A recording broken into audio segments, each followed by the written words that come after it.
কবরস্থান একটি শান্ত জায়গা, যেখানে জীবনের শেষ ঠিকানা হয়। কিন্তু যদি সেই শান্তি নষ্ট হয়ে যায়, যদি সেই আশ্রয়ও নিরাপদ না থাকে। আজ আমি যাচ্ছি শাহজাদপুরের একটি কবরস্থানে, যেখানে এক ভয়ানক ঘটনা ঘটে গেছে। এখানে একসাথে 11টি কবর খুঁড়ে কঙ্কাল চুরি করেছে অজ্ঞাত দুর্বৃত্তরা। এই কবরস্থানটি শাহজাদপুরের বহু মানুষের প্রিয়জনদের চিরনিদ্রার ঘর। কিছুদিন আগেই স্থানীয় লোকজন দেখে একের পর এক কবর খুঁড়ে ফেলা হয়েছে, আর সেখান থেকে তুলে নেওয়া হয়েছে মৃত মানুষের কঙ্কাল। এই ভিডিওতে আপনি যা দেখছেন, এগুলো হলো সেই কবর যেগুলো আলগা মাটি দিয়ে ঢেকে দেওয়া হয়েছে। ক্ষতিগ্রস্ত হলো জীবন থেকে বিদায় নেওয়া মানুষের শেষ আবাসস্থল। একটা কবর মানে শুধু মাটি নয়, বরং একজন মানুষের স্মৃতি, তার পরিবার, তার নামাজ, তার জীবন, সবকিছুর শেষ প্রকাশ। কঙ্কাল চুরি এটা শুধু অপরাধ না, এটা এক ধরনের মানবতা বিরোধী কাজ। ভাবুন তো, কেউ তার বাবাকে, মাকে, ভাইকে বা সন্তানের দেহ মাটি দিয়েছে, আর কিছুদিন পর দেখে তা নেই। বেদনাটা কতটা গভীর হতে পারে, একবারও কি চিন্তা করে দেখেছেন? ইসলামে কবরের সম্মান বজায় রাখাটা অত্যন্ত গুরুত্বপূর্ণ। কেননা রাসূল সাল্লাল্লাহু আলাইহি ওয়াসাল্লাম বলেছেন, মৃত ব্যক্তির হাড় ভাঙা আর জীবিত ব্যক্তির হাড় ভাঙা সমানই পাপ। সহিহ বুখারী। এ থেকে আমরা বুঝতে পারি, মৃত্যুর পর মানুষের শরীর, তার কঙ্কাল, সবকিছুর প্রতি আমাদের সম্মান দেখানো উচিত। মৃত্যুর পর একজন মানুষের দেহ আল্লাহর আমানত, তাকে অপমান করা মানে আল্লাহর সৃষ্টিকে অবমাননা করা। আর কবর লুট, কবর খুঁড়ে কঙ্কাল চুরি করা শুধু না, এটা কবিরাজি বা জাদুবিদ্যার কাজ হতে পারে বলে কেউ কেউ ধারণা করছেন।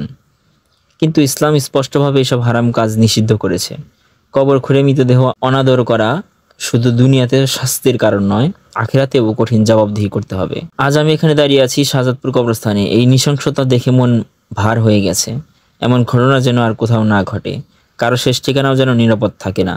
এটা আমরা কখনোই চাই না। আসুন আমরা কবরের প্রতি সম্মান দেখাই, মৃত্যুকে স্মরণ করি, আল্লাহর কাছে দোয়া করি যেন আমরা সঠিক পথে থাকতে পারি এবং সমাজে শান্তি ফিরিয়ে আনতে পারি। কবর হৃদয়কে নরম করে। এখানে এসে আমরা বুঝি দুনিয়ার সবকিছুই একদিন শেষ হয়ে যাবে।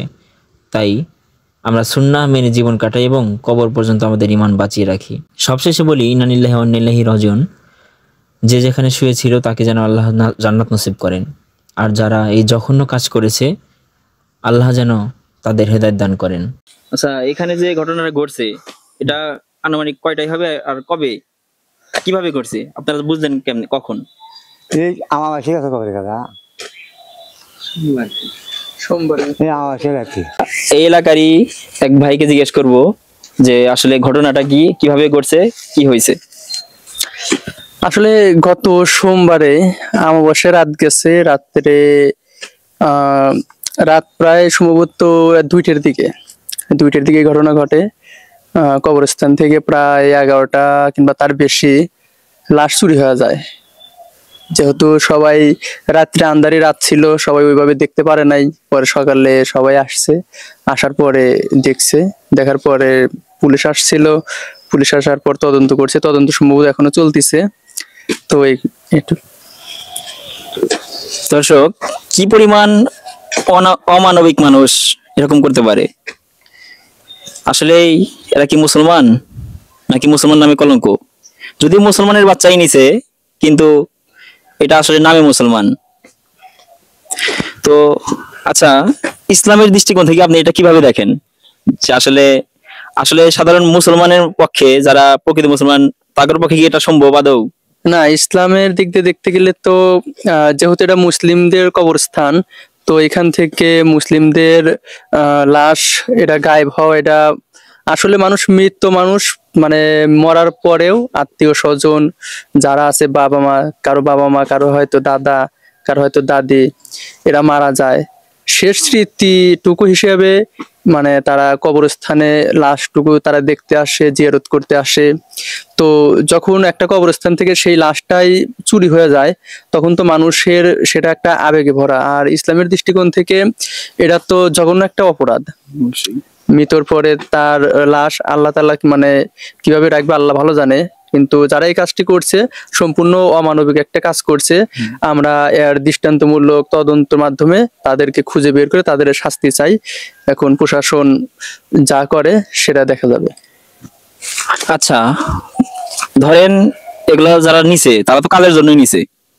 হ্যাঁ, অবশ্যই তারা তো কিছু না কিছু কাজের জন্য নিছে। এখন কাজের জন্য নিছে, এখন ওনারা যদি আপনাদেরকে এসে বলতো যে আপনার আত্মীয় স্বজনের একটা লাশ দেন বা কঙ্কাল দেন, আপনি কি দিতেন?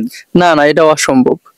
কেউ কেউ এরকম দিবে না, কারণ দেখা যায় যে বিভিন্ন রাষ্ট্রে হয়তো অনেকে প্রবাসী ভাইরা আছে, সেখানে মারা যাওয়ার পরেও লাখ লাখ টাকা খরচ করে সেই লাশ দেশের বাড়িতে নিয়ে আসার পরে নিজ এলাকাতে তাদেরকে জানাজা করার পরে মাটি দেয়। তো এটা মানে সম্পূর্ণ অসম্ভব, কেউ এরকম কাজ করবে না। তো এমন একটা ঘটনা ঘটে গেছে যেগুলো শুনে আমরা সত্যি অনেক মর্মাহত। আসলে আমার ভাষা নাই এখানে, যে মানুষ আসলে একজন মুসলমান হয়া বা একটা মানুষ হয় কিভাবে একটা মানুষের লাশ রাত্রে অন্ধকারে কঙ্কাল খুঁজে নিতে পারে, তাও অমাবস্যার রাতে, অন্ধকার রাতে, তাও একটা না দুইটা না, প্রায় 11টা বা তার ঊর্ধ্বে, যেটা জানলাম। তো দেখা যাক, তদন্ত চলছে। আর আপনারা অবশ্যই দেখাবো আপনাদের যে কবরে, যে এখানে আপনাদের হয়তো মানে এখান থেকে হয়েছিল ঘটনাগুলা, এখান থেকে কবর আবার বোঝানো হইতেছে, সবগুলাই বোঝানো হয়েছে, মানে কিছু কিছু ঢাকা হয়েছে, যে কবরগুলা খুলে লাশ নেওয়া হয়েছিল, কঙ্কাল নেওয়া হয়েছিল, সেগুলো আবার নতুন করে আবার সাজানো হয়েছে, যার কারণে বোঝা জানি নেওয়া যায়। ভালো থাকবেন সবাই, আর আপনাদের কমেন্টে মতামত জানাবেন, আর অবশ্যই আমাদের চ্যানেলটি ভালো লাগলে অবশ্যই সাবস্ক্রাইব করবেন, এন্ড ফেসবুক পেজ হলে অবশ্যই ফলো করে রাখবেন, আর নিত্য নতুন ভিডিও পেতে অবশ্যই আমাদের সাপোর্ট করবেন। তো ভালো থাকবেন সবাই, আসসালামু আলাইকুম।